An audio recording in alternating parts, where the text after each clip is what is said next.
Queridos amigos, buenas noches y bienvenidos al coloquio sobre la vida y obra de Osip Mandelstam en el marco de las jornadas Arte y Poder organizados por el Centro de Culturas Eslavas de la Universidad de Granada.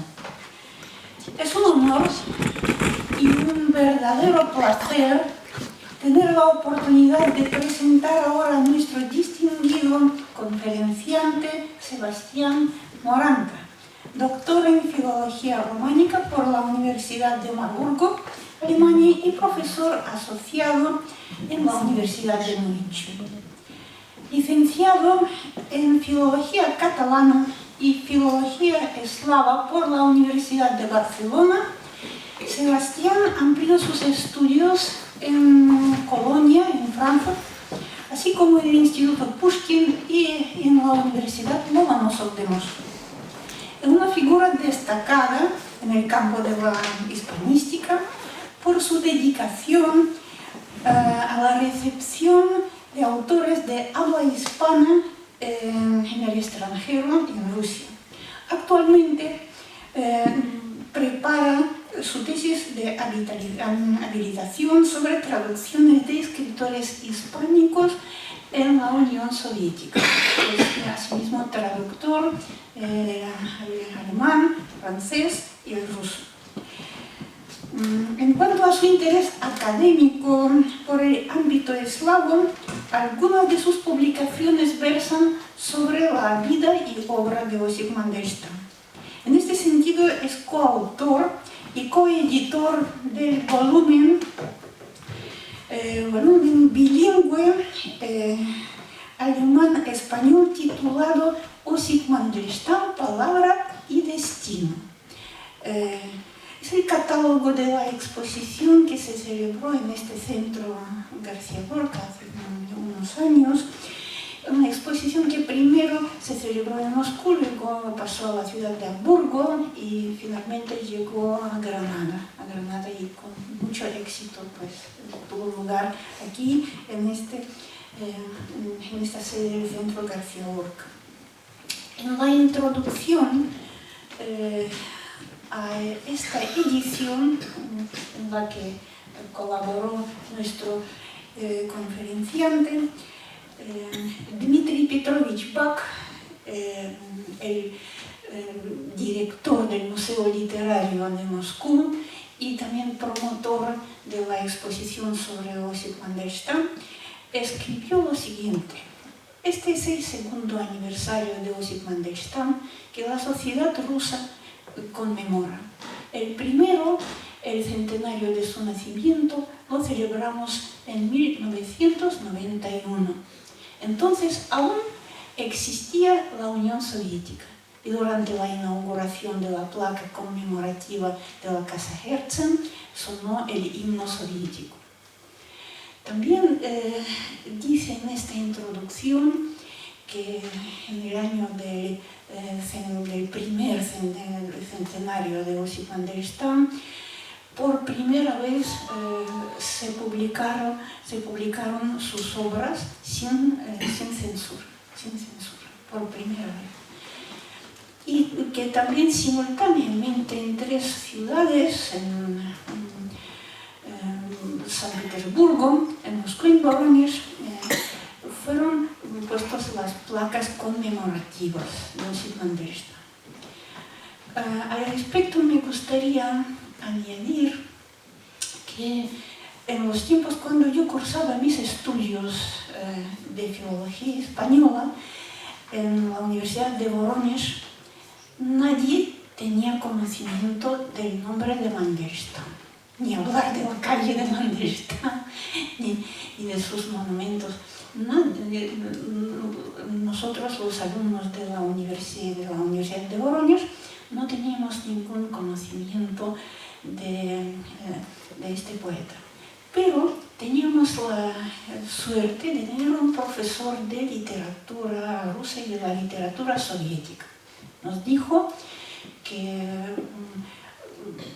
os voy a probar según el programa de estudios que formaban parte de este programa los autores, digamos, que colaboraban con el régimen soviético. Pero en lugar de hablar de estos autores, nos ponía grabaciones de la poesía de Osip Mandelstam que hizo en París. Y gracias a nuestro profesor pues, teníamos pues, la enorme suerte de conocer pues, la poesía de este ilustre poeta de la Edad de Plata. Y no sabía yo en aquel entonces que al cabo de muchos años, aquí en este centro ruso, también durante esta exposición, voy a leer un pequeño poema que traduje de Осип Емельевич. Не может быть, чтоб ты совсем... О, небо, небо, ты мне будешь сниться. Не может быть, чтоб ты совсем ослепла. И день сгорел, как белая страница. Немного дыма y немного pepla. Oh fiel, soñaré contigo, será posible, tú total ceguera. Como una hoja de papel, en blanco se quemó el día, dejando humo y ceniza en la hoguera. Bueno, hoy don Sebastián nos hablará sobre un tema que no solo es relevante en el campo de estudio sobre Mandelstam, sino que también resuena con los desafíos y oportunidades actuales que enfrentamos. Vamos a dar una cálida bienvenida a nuestro invitado.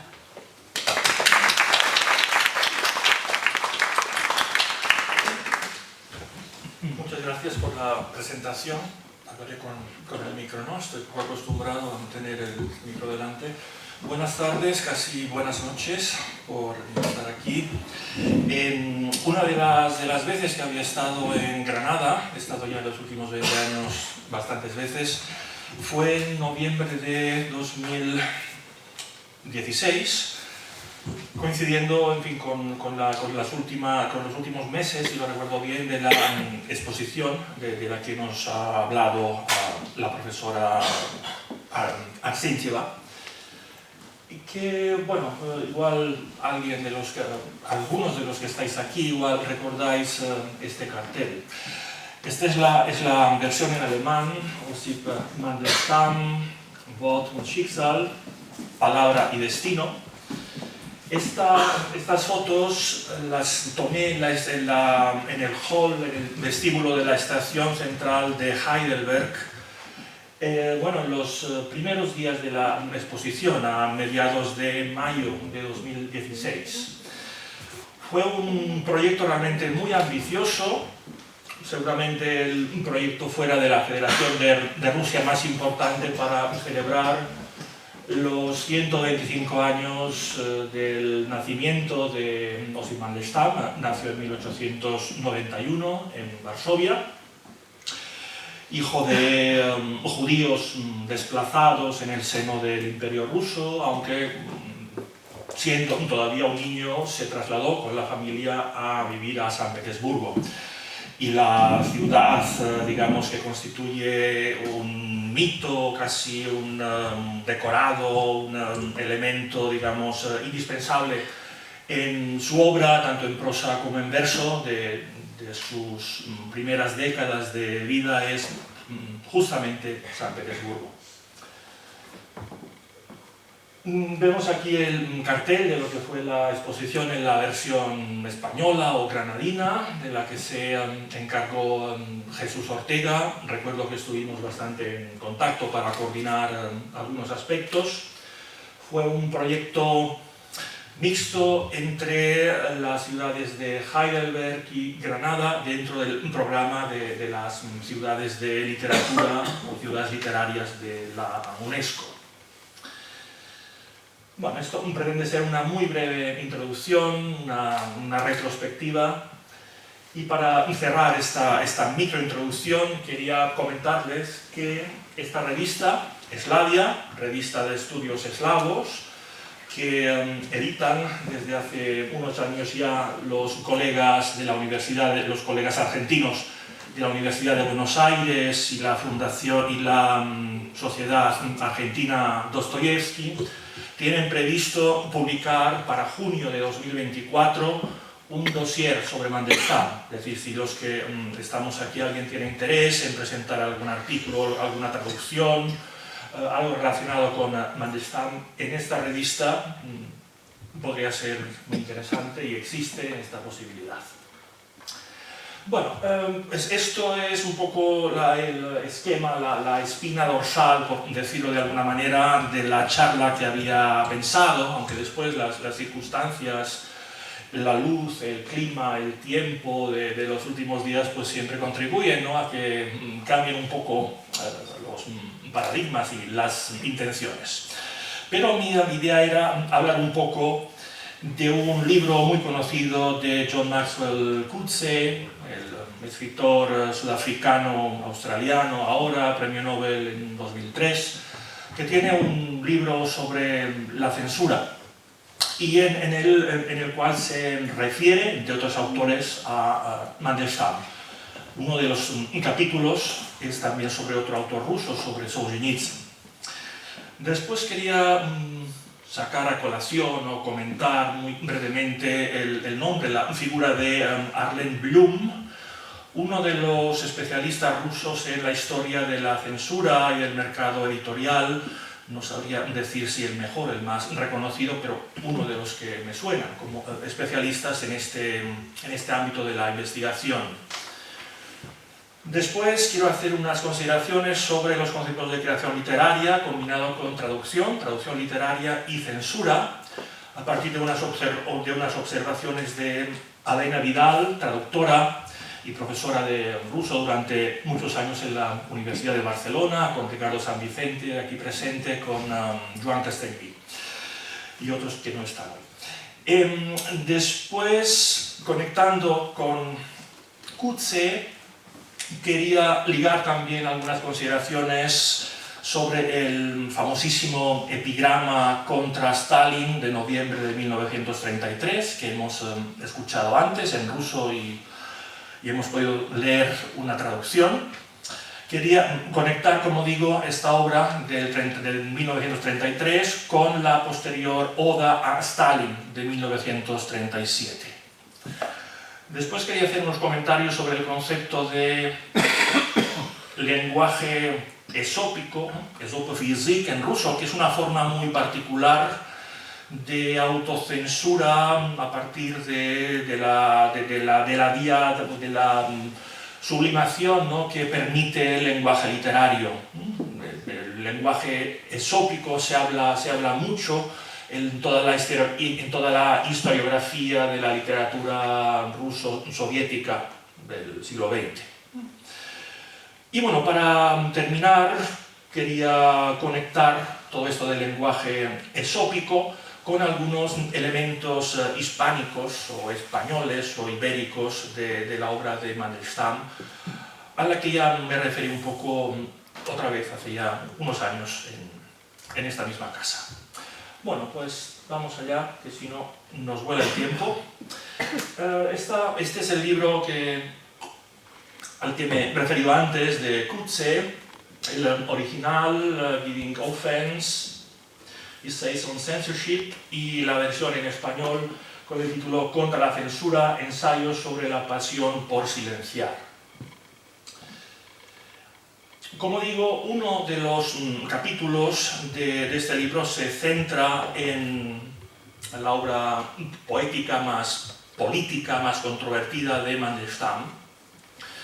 Y bueno, de la introducción de Coetzee quería comentar de la introducción al conjunto de los ensayos de este libro. Quería comentar solo algunas frases, algunas afirmaciones. Por ejemplo, cuando dice, cito en la versión española de Ricard Martínez y Muntada, dice así: los censores que controlan los límites de la política y la estética son los mismos. Es interesante esta identificación entre las perspectivas o las vertientes de la política y la estética como claves del fenómeno censor. Después, una reflexión tanto, digamos, filológica, lingüística, sobre el término indeseable. Dice así: indeseable es una palabra curiosa. En el sentido de indigno de ser deseado, no coincide con la mayoría de los adjetivos que empiezan por in y acaban por ble.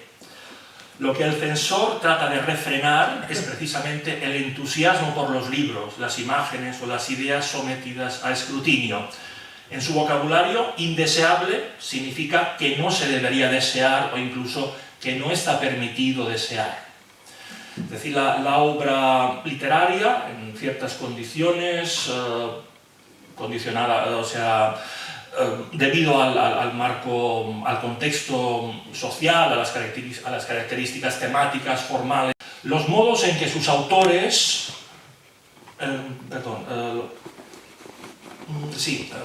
en casos extremos, por ejemplo, Osip Mandelstam, combinado a componer una oda de alabanza a Stalin, el censor se cierne sobre el escritor y no se le puede ignorar. Sería el caso de Mandelstam, el censor, que se confunde muchas veces con el poder supremo, con el mismo Stalin, se convierte en una fuerza que al final es invencible. Al final acaba esa lucha secular rusa entre el creador y el líder político, acaba con la muerte del escritor, del artista.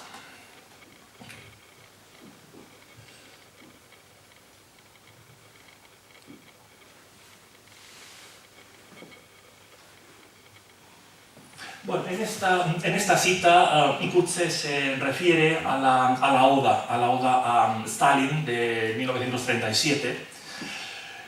Es una composición realmente muy controvertida. Las interpretaciones sobre el sentido, los orígenes, la intención de esta obra son también muy dispares. Josip Brodsky era de la opinión de que esta oda a Stalin, a favor de Stalin, era en realidad una continuación del epigrama famoso de 1933, pero muy retorcido. Brodsky veía en este poema una burla realmente, no tanto, o sea, no un panegírico, sino todo lo contrario, una burla continuada. Pero bueno, hay otros autores que han visto o han interpretado que lo que hizo Mandelstam fue, en cierta medida, rendirse o acceder durante su exilio en Vorónezh a ensalzar al líder. Algo que a la postre pues tampoco le sirvió de mucho, porque bueno, 4 años después de la primera detención fue en 1934, 4 años después, en el 38, vino la segunda y definitiva detención que llevó al poeta hasta Vladivostok y al campo de tránsito donde finalmente murió de inanición. Bueno, muy brevemente, Coetzee comenta lo siguiente sobre la oda. Dice así: la prehistoria y la historia de la composición de la oda, junto con su historia textual y la historia de su interpretación, constituyen un caso insólitamente complejo de control sobre la palabra, hablada y escrita. Entre los factores que intervinieron hubo un aparato de censura estatal que hacía imposible la publicación sin autorización y un aparato de seguridad que actuaba más allá de los límites de la legalidad y hacía peligrosa no solo la publicación, sino la misma producción de literatura opositora, incluso de literatura susceptible de interpretación opositora. Es decir, lo que era susceptible de ser interpretado de una determinada manera contraria al régimen, pues ya era susceptible de ser condenado y de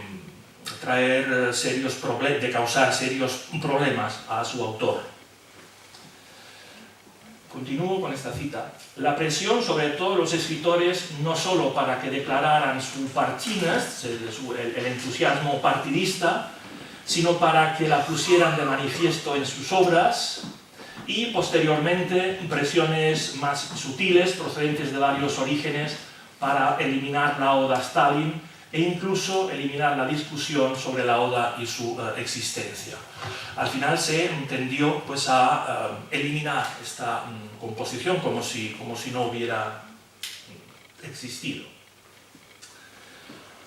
Bueno, vienen ahora unas pocas breves citas de obras dos obras de Mandelstam que también cita Coetzee. Una de ellas es del breve ensayo de 1928, La palabra y la cultura. Dice así: las diferencias sociales y los antagonismos de clase palidecen ante la nueva división de la gente entre amigos y enemigos de la palabra, literalmente ovejas y cabras. Percibo casi físicamente un sucio aliento de cabra que emana de los enemigos de la palabra. Es decir, en este texto, en prosa del 28, califica ya a los enemigos de la palabra.